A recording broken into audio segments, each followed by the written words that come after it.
এখানে একটু বসা যাবে? মানে আর কোনো টেবিল খালি নেই। বসুন না, আমি কি পুরো টেবিলটা কিনে রেখেছি? একটা চেয়ারে বসেছি শুধু। Thank you. এই মামা, এদিকে আসুন তো।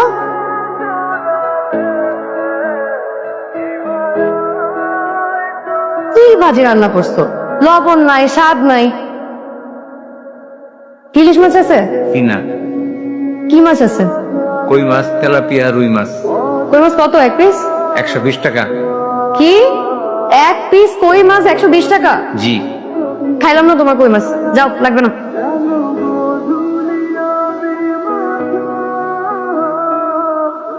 ম্যাডাম,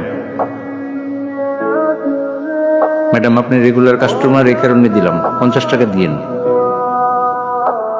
প্লিজ যান। কিছু বলবেন? না, কিছুই বলবেন না? কি কি বল, মানে আপনি তো এলেন, আপনি কিছু বলবেন? জি, আমি কিছু বলবো। কি?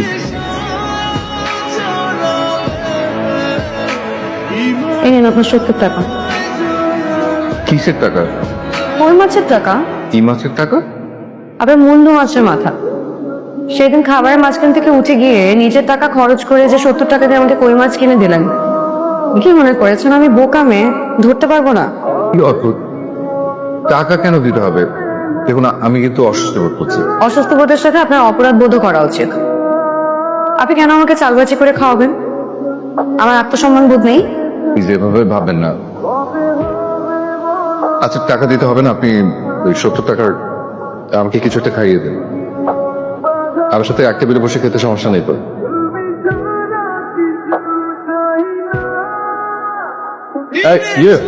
মামা, মেয়েটাকে আর তোরা এভাবে বিঁধেছিস কেন, ইচ্ছা করে? ইচ্ছে করে কেন দিতে যাবো? হঠাৎ বৃষ্টি। মোটেও না, ইচ্ছে করেই ঢুকেছি। উনি তো জোর করলো বৃষ্টিতে দেওয়ার জন্য। আপা শোনো, ওই যে তোর একটা জামাটা কোনো কিছু দে, তোর একটা 3 পিস থাকতে, ঠান্ডা লেগে যাবে, পুরো ভেজা। আরে আমার যেমন লাগবে নাকি, ও কত শুকনো আর আমি কত মোটা। তোর আর কিছু ভাবতে হবে না, যেটা বলছি ওটা একটু কর না। আসো, আমরা দুজনকে ভালোবাসি, আমরা ঠিক করছি আমরা বিয়ে করবো। ও একা, আমার জীবনে কেউ নেই। আমি যদি বিয়ে করি, তুই রাজি হবি? তোর কোনো সমস্যা? আমাদের যেহেতু চিঠি ছাড়া আর কোনো মাধ্যমে যোগাযোগ হবে না, তাই আপনি আমার জায়গায় শিল্পী কল্পনা করুন। যদি আপনার সামান্য ভালো লাগে, লাগুক না। আশফাক সাহেব, নিজেকে ভালোবাসতে শিখুন। এই মূল্যবান জীবনটা কিন্তু অন্যের জন্য না, নিজের জন্য।